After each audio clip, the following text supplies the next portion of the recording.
Dan orang Hindu ni ada satu doa yang sangat menarik sebenarnya, yang dikenali sebagai Brahma Sutra.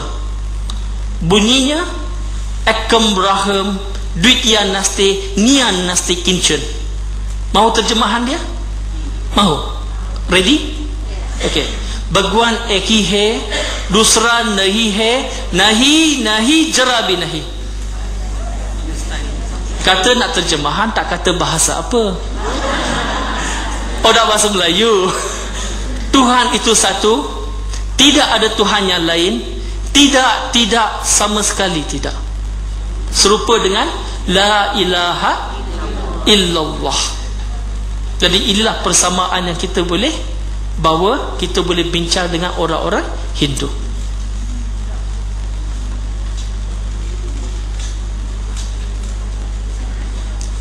Tetapi apa yang kita lihat hari ini, orang-orang Hindu sembah semua adalah Tuhan, betul tak?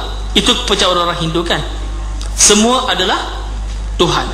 Tetapi orang Islam kata semua adalah milik Tuhan. Orang Hindu kata semua adalah Tuhan.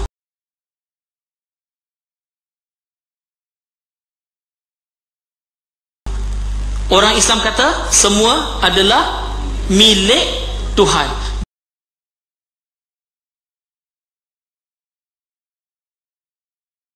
Beza antara orang Hindu dengan orang Islam ialah perkataan milik. Kalau orang Hindu, orang Islam boleh berjumpa, selesaikan masalah perkataan milik, insya-Allah kita boleh bersatu.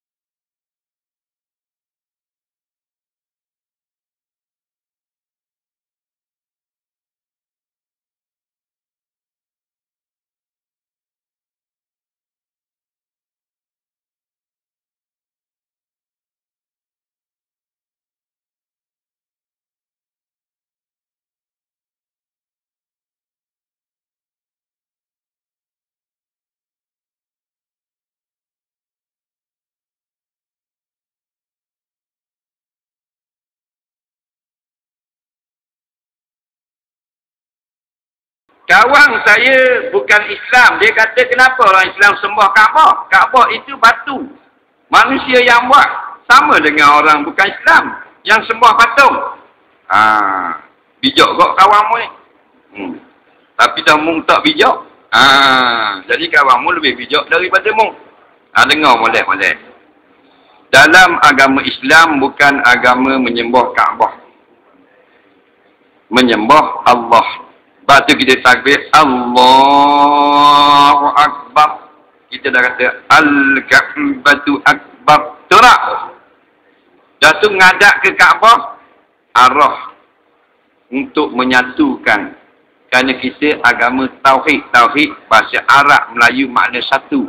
Satu Allah, satu Nabi, satu kitab, satu tujuan, satu matlamat, satu ibu bapa Adam, satu tempat kembali, iaitu ke akhirat nanti.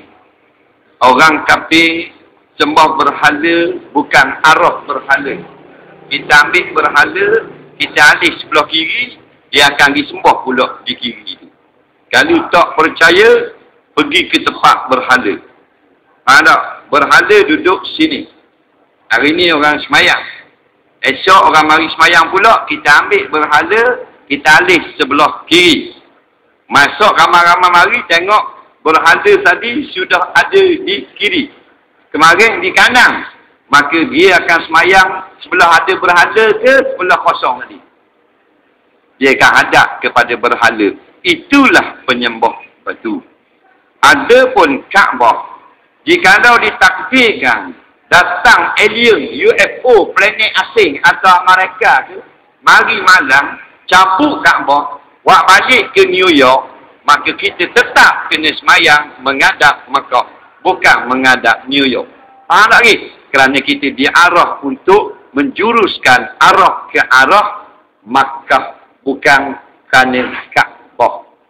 Dalil, bila alih Kaabah, kita tetap menghadap ke Mekah. Betul tak? Tapi kalau orang bukan Islam, alif berada belah kiri, dia akan pergi di kiri, hayya. Alif pun di kanan, pergi kat kanan, hayya juga. Pasal dia bukan menyembah, melihat kepada Arab, tapi dia tunduk kepada batu titi. Faham tak?